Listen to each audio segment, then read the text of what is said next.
حکومتوں سے لینا کتنا مشکل ہے، فیکٹری سے لینا ہی ہو تو یہ سائن کراؤ، اس کے کراؤ، اس کے کراؤ، پھر ملتے ہیں، ہے آپ کے پیسے ہیں۔ اللہ سے لینا کتنا آسان ہے۔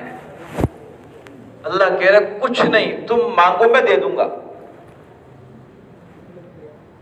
کوئی انتظار نہیں۔ دعا کی سب سے بڑی فضیلت یہی ہے۔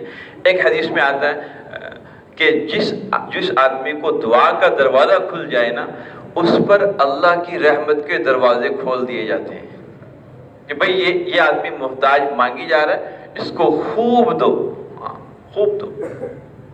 اور پھر آپ نے اس میں کہا ان دعا ينفع مما نزل ومما لم ينزل فإن الدعاء سلاح المؤمن، کہ دعائیں یہ جو مصیبتیں آپ پر اتری ہوئی ہیں، زمانے پر اتری ہوئی ہیں، مسلمانوں پر اتری ہوئی ہیں، ان تمام میں بھی نفع دیتی ہیں۔ جو ابھی اتری نہیں ہیں، جو مصائب آپ نے ابھی دیکھے ہی نہیں، ان تمام مصائب کو بھی دعا حل کرتی ہے۔ یہ کتنی بڑی پاور ہے۔ کوئی دنیا کی طاقتیں جو مصائب نہیں آئے اس کے لیے لڑتی نہیں ہے خواہ۔ کسی کو کیا پتا کب کیا ہوگا۔ بعض دفعہ حکومتیں سرمایہ لگا دیتی ہے، بھئی یہ مصیبت آنے والی، اس کو روک لو، اور اس کے برعکس ہو جاتا ہے۔ پیسہ محنت سارا لگ گیا اس پہ، اللہ نے یہ مصیبت نہیں بھیجی، اللہ نے وہ زلزلہ نہیں بھیجا، اللہ کی مرضی، اللہ نے اور مصیبت اتار دی اور لوگوں پہ ابتلا میں ڈال دیا۔ کون کرتے ہیں یہ؟ اللہ کرتے ہیں۔ تو یہ دعا سے بچے گا جو دعائیں مانگے گا، وہ جو مصیبتیں جو حکومتوں کو نہیں پتا، جو کسی کو خبر نہیں، ان تمام مصیبتوں میں دعا نفع دیتی ہے۔ فَعَلَيْكُمْ عِبَادَ اللَّهِ بِالدُّعَاءِ، کہ اللہ کے بندے تم اللہ سے مانگنے کے ساتھ چمٹ جاؤ۔ آدمی محتاج بن کر اور طلب کے ساتھ اللہ سے مانگے، ہر مسئلے کو اللہ حل فرما دیں گے۔ کوئی ایسا مسئلہ نہیں دنیا میں۔ صرف چند چیزیں ہیں کہ جو نہ مانگی جائیں۔ ایک، گناہ کی دعا نہ مانگے، قطع رحمی کی دعا نہ مانگے۔ جو اللہ نے جن کاموں سے منع کیا ہے اس کو پورا کرنے کے لیے دعا مانگ رہا ہو تو اس کی دعا نہ مانگے، اللہ قبول نہیں کرتے۔ بعض دفعہ وہ ہو بھی جائے تو اللہ کی طرف سے اس پہ برکت نہیں ہوگی۔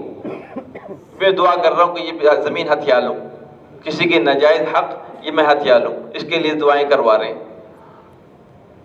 تو اس پہ عبادت نہیں۔ اس کے علاوہ جو چیز جب بھی مانگیں گے اللہ ضرور عطا کرتے ہیں، ضرور۔ اگر دعا اس درجے کی ہے یا آدمی اس درجے کا ہے، اللہ چاہتے ہیں اس کو نہ دیا جائے تو بھی اللہ اس کی مصیبتیں کوئی نہ کوئی دور کر دیں گے۔ کتنی بڑی بات ہے۔ اللہ اس کی کوئی اور کام کر دیں گے اس کے بدلے میں۔ آپ جاؤ مالک سے بھی مجھے 100 روپے چاہیے کھانا کھانا ہے، وہ کہتے ہیں چلو 100 چھوڑو، ایسے کرو تم یہ 10,000 روپے کا سامان لے جاؤ، یہ گندم آٹا چاول گھی یہ سب لے جاؤ، بعد میں پکا کے کھاتے رہنا۔ تو یہ بڑا ہے کہ یہ 100 روپے بڑے تھے۔ اللہ بھی ایسے ہی کرتے ہیں کہ بعض دفعہ دیکھتے ہیں اس کو یہ مناسب نہیں چیز دی جائے، اس کے بدلے اللہ اور کئی نعمتیں دے دیتے ہیں۔ یا بعض دفعہ اللہ ایسا فرماتے ہیں دعا کو آخرت میں رکھ لیتے ہیں، ذخیرہ بنا کے بھی اس کو آخرت میں اس کے بدلے انعام دیں گے۔ تو کوئی بھی عمل، کوئی حال اس سے تو خالی نہ ہو کہ کیونکہ طلب اور محتاجی میں، ضرورت میں ہر آدمی ہر وقت ہوتا ہے، ہر وقت۔ یہ مطلب کھانے کی طلب ہوگی تب ہی حاجت ہے۔ آپ تھک رہے ہیں، بیٹھے ہیں، چل رہے ہیں، ہر وقت کوئی نہ کوئی کام میں ہیں، سو رہے ہیں تب بھی دعائیں ہیں۔ اور اللہ نے اگر کوئی نعمتیں دے دی ہیں تو ان حضور اللہم انا نعوذ بک من زوال نعمتک وفجاءت نقمتک وجمیع سخطک، اے اللہ جو آپ نے نعمتیں کر رکھی مجھ پر، یہ مجھ سے واپس نہ لے لینا، اس سے میں پناہ چاہتا ہوں، اور آپ کی ناراضگی سے پناہ چاہتا ہوں۔ اور اچانک کوئی مصیبت میرے اوپر آ جائے اور میں پریشان ہو جاؤں، بھاگا پھروں بھی فلاں سے قرض لے لوں، فلاں سے لے لوں، فلاں، اور اس کے لیے میرے پاس کوئی سکت نہ ہو، اللہ ایسی مصیبتوں سے میں پناہ چاہتا ہوں۔ چھوٹی چھوٹی آئیں گی، وہ کیوں آتی ہے اس پہ مفصل میں نے بات کی ہے کہ کیوں آتی ہیں اور ضروری ہے آنا، لیکن ان تمام کے اندر ہمیں اللہ کے ساتھ جڑنا سیکھنا ہے بھائی. اگر نہیں جڑ رہے ضرورتیں حاجتیں پوری ہوں گی, ہو رہی ہیں. ابھی بہت سے فیکٹریوں میں جائیں گے, کچھ گھر جائیں گے, گاڑی پہ پیدل پہ سب جا رہے ہیں, پوری دنیا بھاگ رہی ہے. آپ کے اس رکشے میں جانے سے آپ کا اللہ سے کیا تعلق بنا ہے؟ اے اللہ خیریت سے پہنچا دے. پرائیویٹ جا رہے ہیں, اللہ خیریت سے پہنچا دے, مانگ رہے دل میں, تو زبان نہیں ہلا رہے, دل میں پہنچ گئے, اللہ کا شکر ادا کر رہے ہیں, اللہ شکر ہے تیرا, تو نے خیریت سے پہنچا دیا. جو کام یاد آ رہے ہیں اس کے لیے پہلے سے دعا مانگ رہے ہیں, اللہ تو اس کام میں برکت ڈال دے. دیکھو یہ حال, جو آدمی حال میں رہے گا وہ یہ چیزیں حاصل کرے گا. جو ماضی میں مستقبل میں گم ہوگا کچھ بھی نہیں ملے گا, وہ برباد ہوگا. ہمیں لوگوں نے کہہ دیا کہ اس پہ زیادہ سوچو, مستقبل کو سوچو تو پتہ نہیں کیا آئے گا. حال کو بہتر کرنا ہے. اللہ نے جو علم اتارا حضور صلی اللہ علیہ وسلم کے ذریعے, وہ حال بہتر کرنے کے لیے سارا, کہ کس وقت اللہ کی کیا مرضی ہے یہ پہچان آ جائے, یہ مومن ہے. ہر آدمی کا اللہ سے تعلق ہے. تو یہ آسان ہے, کوئی مشکل نہیں. ہر آدمی کے کان سنتے ہیں نا, یہ آسان ہے.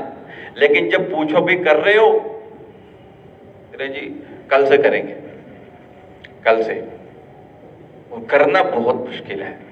سننا بہت آسان ہے. لفظ میں جو بول رہا ہوں آپ سن رہے ہیں, یہ کوئی مشکل کام نہیں ہے, آسان ہے. اس پہ عمل ہمارا ہے نہیں ہے. جو آدمی, جس آدمی کو مانگنے کی توفیق مل جائے وہ اللہ کے ساتھ مکمل تعلق میں ہوتا ہے. کہ قرآن میں اللہ نے کہا کہ جب ان سے پوچھیں, یہ میرے بارے میں پوچھ رہے ہیں کہ میں کہاں ہوں, ان کو کہیں یہ جب دعا مانگتے ہیں نا, جب بھی میرے سے کوئی بات کرتے ہیں میں فوراً ان کے پاس ہوتا ہوں. یہ اللہ کی قربت. دعا سب سے زیادہ اللہ کے قریب ہونے کا ذریعہ ہے, سب سے زیادہ. تو ہر وقت ہم دعاؤں میں لگے ہوئے ہوں, کام سارے کریں, روکنے نہیں ہیں, کام چھڑوانے مقصود نہیں ہے, کام کرتے رہیں, لیکن ماضی اور مستقبل کو چھوڑ کے حال پہ توجہ رکھیں کہ اس حال کو کیسے بہتر کیا جائے. کیا خیال ہے, اس کو کریں گے؟ اس کو جو آدمی پلہ باندھ لے گا اس کے ہر کام اللہ اس کے مرضی کے مطابق کرے گا, اور جو کام اس کی مرضی کے مطابق نہ ہوں گے اس کو اللہ سمجھائیں گے کہ اس کے نہ ہونے میں خیر تھی. کبھی غم نہیں آئے گا, کبھی پریشان نہیں ہوگا, بھئی یہ اللہ نے میرے لیے کیا, میں نے مانگا تھا کہ مجھے یہ چیز مل جائے, نہیں ملی, اللہ نے بہتر ہی کیا تو نہیں تھی. لیکن ورنہ پھر بیٹھے ہوں گے کہ میں فیل کیوں ہو گیا, مجھے یہ فلاں چیز نہیں ملی, فلاں نقصان ہو گیا. اس پہ روئے گا, بولے گا, سنے گا, اور سارا دن کیا ہوگا؟ افسوس, غم. جب دیکھو یہی کہہ رہا ہوگا, اور اللہ کی ناشکریاں نظر آ رہی ہوتی بولنے سے, اور دیکھنے میں لگتا ہے ماشاءاللہ سب کچھ ہے, بولنے سے لگتا ہے کہ کچھ بھی نہیں ہے, ابھی مر جائے گا شام کو. بعضوں کے حالات ایسے لگیں گے کہ جو یہ سنا رہے ہیں صبح تک یہ زندہ نہیں رہے گا, جس کو جتنی بیماریاں ہیں اور اس کے پاس وسائل کچھ نہیں ہے, اس کے پاس قرضوں میں دبا ہوا ہے, یہ کل تک شاید اس کا جنازے کا اعلان ہو جائے. کہنے میں ایسے ایسے الفاظ بول رہے ہوتے ہیں. اللہ کو یہ پسند نہیں ہے. آدمی اللہ کے شکر کے کلمات زیادہ بولے. پھر کوئی اگر مصیبت آ گئی, کسی کو اظہار کرنا مناسب ہے تو کہتے بھی آج اس بیماری میں ہوں تو دعا بھی کر دیں, یہ بھی اللہ کی طرف سے. اس طرح کہہ دے تو ٹھیک ہے. ہر وقت شکووں کو لے کے بیٹھے رہیں گے تو یہ اللہ کی مرضی نہیں ہے, اور نہ ہی یہ دین کا مزاج رہا ہے.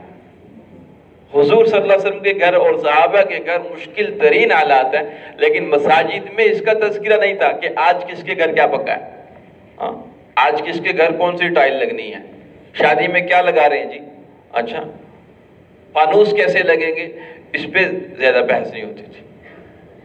مشکل ترین حالات ہیں, اس پہ تبصرے نہیں ہو رہے, بلکہ آخرت کے تبصرے ہو رہے ہیں. دنیا سے جانے کے بعد کیا بنے گا بھائی, اس کے بارے میں بات ہو رہی ہے, جو مستقل زندگی ہے. تو کیا خیال ہے, سب کریں گے؟ اللہ ہمیں عمل کر. حکومتوں سے لینا کتنا مشکل ہے, فیکٹری سے لینا ہی ہو تو یہ سائن کر رہا ہو.